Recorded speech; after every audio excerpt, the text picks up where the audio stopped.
Hey everyone, welcome to the first PLC webinar for dance on the GaDOE Fine Arts Community Platform. In this first webinar, I have the chance to introduce myself and tell you a little bit about my background, my teaching experience, and a little bit about my high school dance program. I do want to start with telling you a little bit about myself, my non-dancing self, so you know who this lady is doing these webinars. My name is Ellen Judy. I am the dance director at Brookwood High School in Gwinnett County.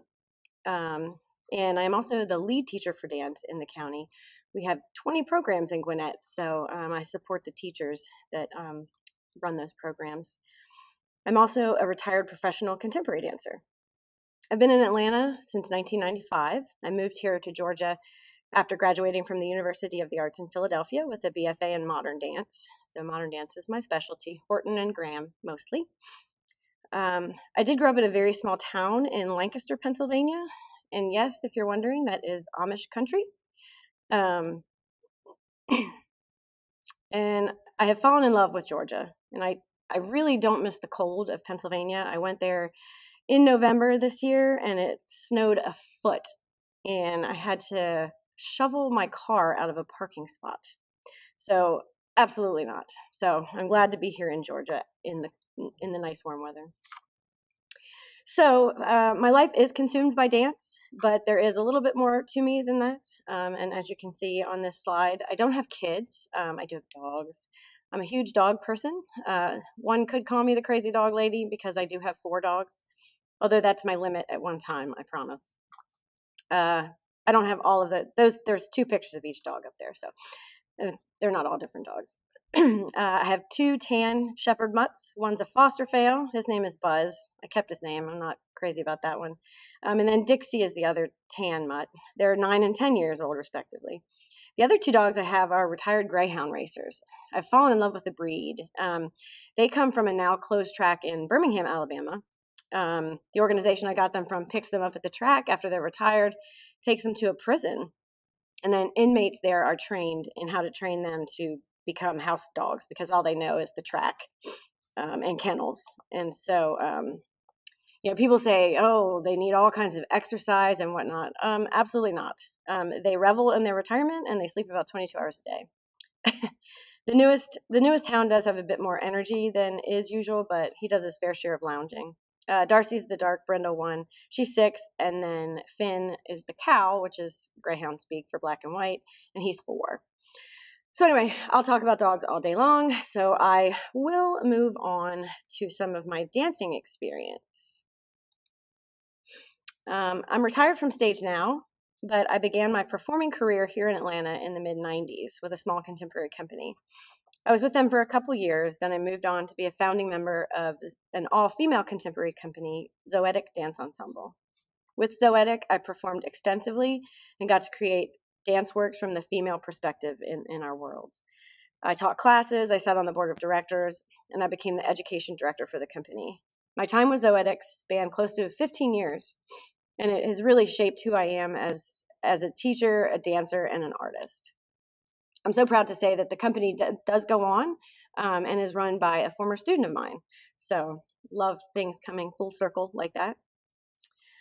Presently, I am a candidate for a master's in dance education at the University of North Carolina, Greensboro. This spring marks my 3rd semester in the program, which is specifically created for working K through 12 teachers. And it's a long distance program. Unfortunately, the program calls for us to be on campus for 2 summer residencies, which have now been, of course, canceled because of the pandemic. I know we all have our unfortunate stories created by the pandemic, and that's mine. So I won't ever get to be on campus, so it's all online. But I am learning a lot. I love the program. If you have any questions about it, let me know. I thought I would just give you a couple fun facts before I start talking about my dance world. So fun fact number 1 on the left there, during my early career as a performer, before I started teaching, I had to supplement my income. So I bartended at this place called Jelly Rolls down in Buckhead. And that was back in the heyday of the crazy 90s, late 90s, early 2000s. And so the piano players, it was a dueling piano bar.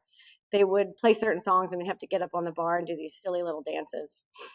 I don't really remember how I would work till 4 a.m. in the morning and then get up and go to a all-day rehearsal, then go right back to the bar to work another shift until 4 a.m. again. So, the days of youth. Fun fact too, I'm a super fan of Billy Joel. I guess growing up in the Northeast, that's maybe not too much of a surprise. I have all his cassettes that I've kept from the good old days. I'm quite the nerd. I know all his discography and the words to his songs and all that. Another thing, I did meet him. There was a radio contest in Philly to try to get into a sound check he was doing. I, of course, didn't win the contest, but the radio station ended up telling people where the winners were meeting to go in. So, of course, I just showed up, and I did get in. So it was a sound check, and he came over and met us and shook our hands, and I had my River of Dreams cassette ready to go, and he signed that. So I've seen him about 8 times, and I know he's running close to retirement, so hopefully I can see him last time. It'd be great to see him in Madison Square Garden. Last fun fact, as dancers, you know how hard we can be on our bodies, and I was very much brought up in the time where self-care wasn't a thing. You just pushed and pushed and pushed. So unfortunately, the hips gave out, and because of medical technology, has been very easy to get both of my hips replaced. So I am the bionic dancer. That last hip I got done was 2019. I was in and out of the hospital in 5 hours. So medical technology is insane, and I can still bust a move. More so better than I could before I got them done.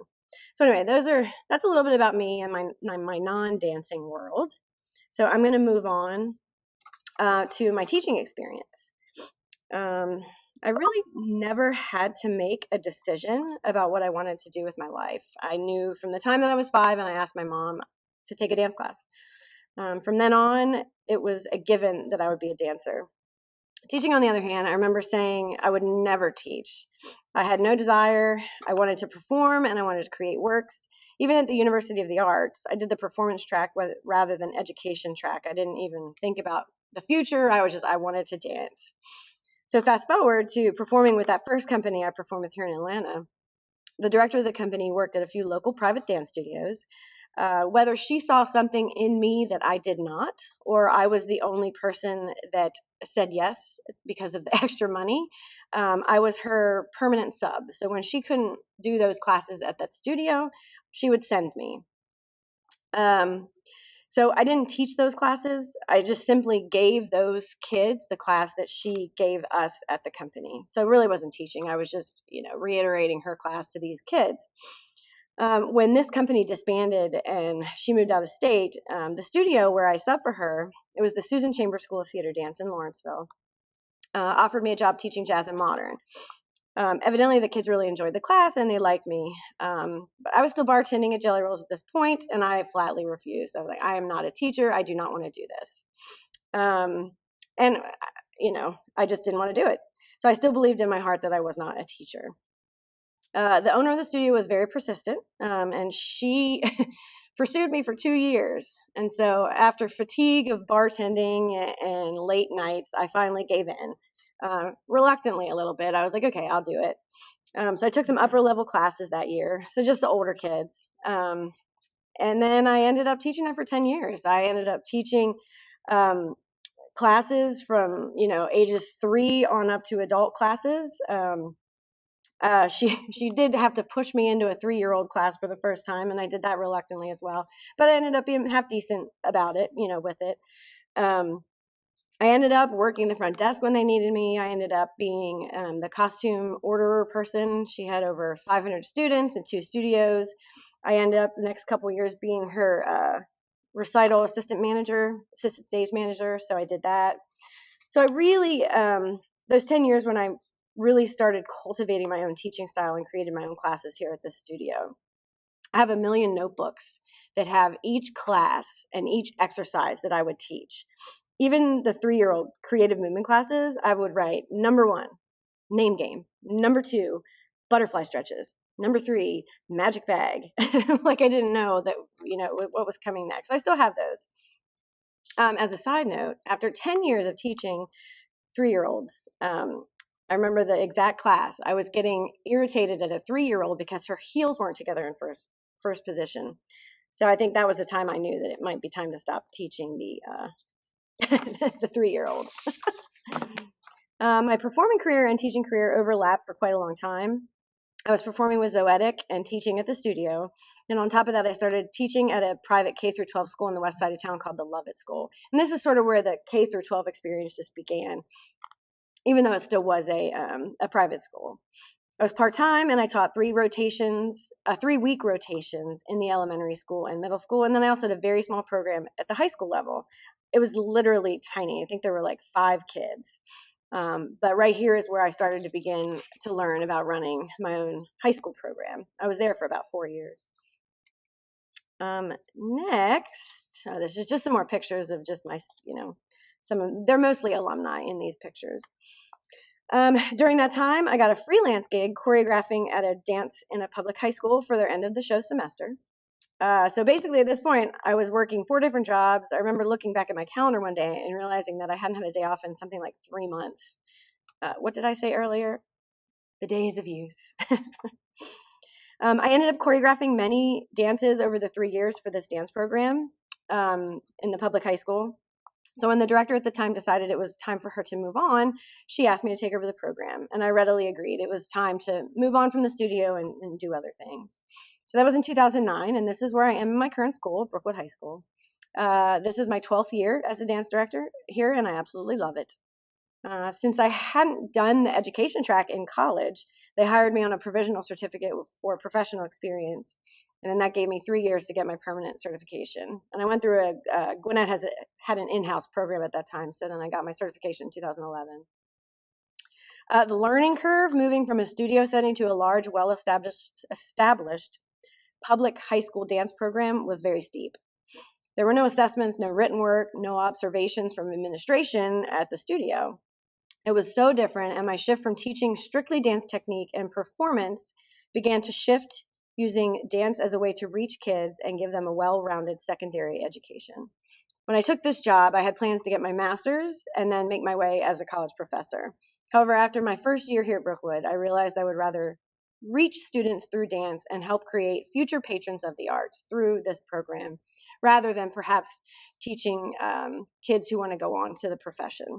I still have some that do, but mostly I love creating, students who understand and love the arts and go on to be patrons of the arts. Another little fun fact, I was offered my current job in the month of April, which meant that the following year, what would be my first year, was already planned by the teacher I replaced. Among what I felt like a zillion activities that I really had no idea how to go about doing, the dance department was scheduled to travel to Miami during fall semester for the National High School Dance Festival and scheduled to travel to New York City in the spring semester. I remember finding out this hot, fresh mess and thinking, what? You mean you do actually take other people's children on airplanes and to hotels in Miami and New York City? I couldn't believe it. I was like, are you kidding me? It's a thing, and I've done it. So luckily, the mother of one of my freshmen that year was a veteran teacher, and she ended up being my mentor here at Brookwood. Her daughter is long graduated now, and she just retired last year. But here's the thing. I still have yet to take a big dance trip without her. and the silver lining in the pandemic is it has pushed that back, because we were supposed to go to Chicago. No, sorry, we were supposed to go to New York City this year, and we didn't. And that would have been my first trip without her. So when I think back, I'm not sure I remember how I got through my first year in public education. I remember coming home after school, taking a nap because I wasn't used to getting up before the crack of dawn, and then getting up and working for at least 3 hours into the evening to prepare for the next day. Slowly but surely over the years, things have gotten easier. I started to slip comfortably into the job as dance director and began to take on leadership roles at my school, and in 2015 as the lead teacher for dance, supporting the 20 dance programs throughout the county. I've written curriculum, I've designed lessons, I've created interactive lessons for our online platform, and I've written countywide assessments. Within the county leadership role as lead teacher, I support newer teachers and collaborate with the veteran teachers. I really enjoy being a teacher leader, supporting other teachers. I'm also proud to say this is my 3rd project with GaDOE. So hopefully through this this project, I can support dance teachers who may be just starting out and collaborate with veteran teachers all over the state. So a little bit about my dance program, Brookwood High School Dance Department. That picture on the left is the room. I'm very lucky to have a very nice room. So when I took over the dance department in 2009, it had already been in existence for about 12 years. So that means the program is close to 25 years old this year, and it is the first program established in Gwinnett County. Throughout the 12 years I've been here, my schedule and what I teach has remained consistent, thankfully. I have 5 classes a day. I teach advanced dance, intermediate 1, intermediate 2, intro to dance, and a class that I call Dance 50-50, where we focus on social and ballroom dance forms.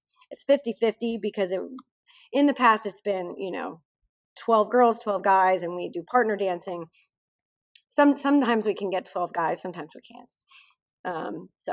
My numbers generally hover around 100 students each year, give or take. I get through technique using modern and jazz. We do hip hop. We have done some tap dance. I cover dance history, anatomy, improvisation, composition, yoga, and Pilates. I see my students every day, so we don't have a block schedule. So my typical day, the program is 25 years old, 5 classes a day. I just said I do teach a little bit of ballet, but most of my technique comes through jazz and modern. My classes are 55 minutes a day. With change out, that usually brings us to about 45 minutes of dance, which isn't a lot of time, but we've grown accustomed to it and we get things done in those 45 minutes. My typical schedule for the week on the left is what I've been using for the last 12 years. Monday modern, Tuesday jazz, Wednesday contemporary, Thursday is yoga Pilates, and then Friday we do our written work, dance history, anatomy. Because of our year has been upended, I'm trying this schedule out this semester. So we're starting the week off with yoga because the kids are stressed out and everybody needs it. So Tuesdays we do modern and contemporary. Then Wednesdays we're doing our dance history, anatomy, vocabulary, written work. Thursday jazz, and then Friday is just a day that the kids can decide what they want to work on. Do you want to work on pirouettes? Do you want to work on leaps? Do you want to work on, tendu or batma or whatever? So that's what that day is for. My program puts on 2 major shows a year. One at the end of the fall semester and one at the end of spring semester. These shows consist of choreography and dances done by me, done by student choreographers, mostly from my advanced class, and guest choreographers who I bring in from the Atlanta dance community, who I'm lucky to be able to do that. We usually do a 3-show run for each show. Currently this year, I am teaching online and in person, which has been very interesting. We have about 50% of our students in the building. It really is the hardest thing I've ever done in public education. So I'll get to that in a minute. So this semester I was just determined to get these kids a performance, because this is what we know. This is, how we work. It's a performance-based class. We have to have something to work towards. So I can't even believe it, but my principal, I asked him if I could do a dance show in the parking lot. And he was like, wouldn't you rather be on the track in the football stadium? And I was like, yes, thank you very much. So, I'm lucky to have that support. So we did it. I don't know how we pulled it off. All of my in-person kids did the show. Of course, I couldn't require it because of COVID, but most of my online kids came. We wore masks the whole time. And the first day we got together, it was a hot mess. And I thought, oh my God, what have I done? But as my students usually do, they pulled it off. So this piece she's a senior. She choreographed this for her advanced class. So we'll turn this on now. Make themselves smaller. We say to girls, you can have ambition, but not too much. You should aim to be successful, but not too successful. Otherwise, you will threaten the lack.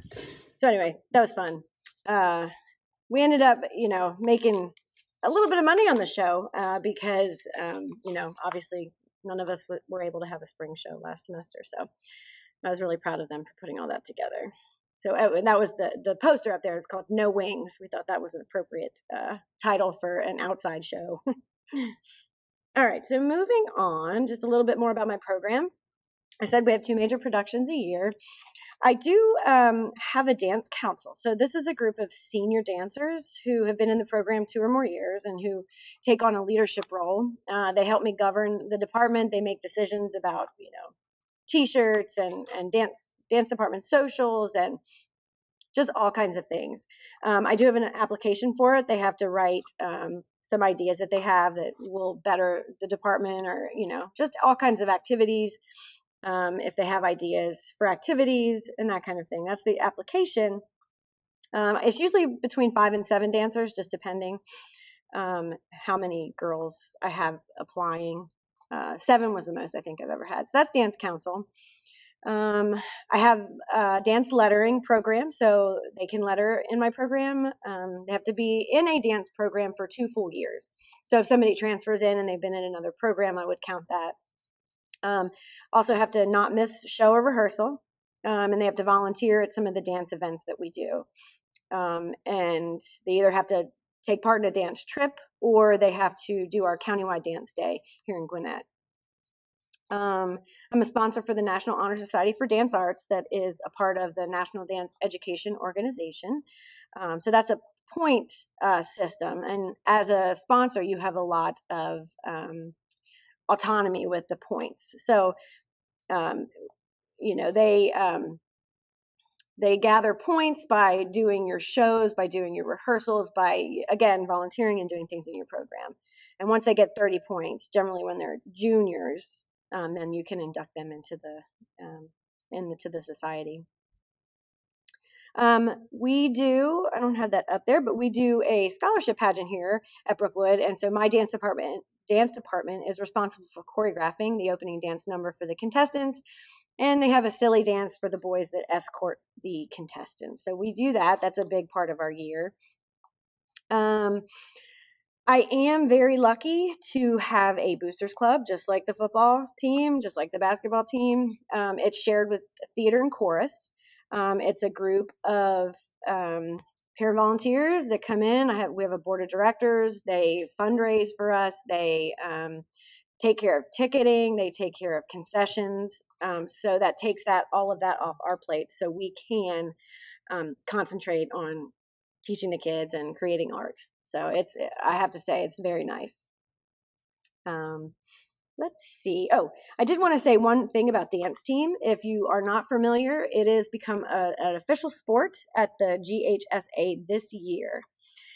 It's different than anything I've ever done before. I did start a dance team about 3 years. This is my 4th year, so it was 3 years ago, because I knew this was coming down the line. It's a totally different animal than the dance department. Not for the faint of heart, but we're managing. We play at some basketball games. We are actually about to go to a state competition in February, so we'll see how that goes. It'll only be our 3rd competition in 4 years. So, maybe that's something you have questions about, we can get to in another webinar. Let's see. And I couldn't end this webinar without talking about this year. So, what a crazy ride, right? What a struggle. It's crazy time. I know you get it. I just feel like it just is never ending. I keep telling myself I can do anything for a temporary period of time. If you would have told me that the temporary period of time would have been a whole school year, I wouldn't have believed you. But I think hopefully by the 2nd semester, whether you're teaching all digital or concurrently digital and in person, that you're getting into a rhythm with it. I am. It's not my favorite. We have Flipgrid fatigue. I think we had Flipgrid fatigue in September. So, it's been a challenge. And also, I know we're all thinking about how the pandemic is going to affect the arts and our programs. So there will be a webinar on recruitment in the coming webinars. So anyway, my advice to you is just to keep on pushing and do what you love. The kids, they need us more than ever, because this is their shelter. Our class is their shelter. All right, I'll see you next time.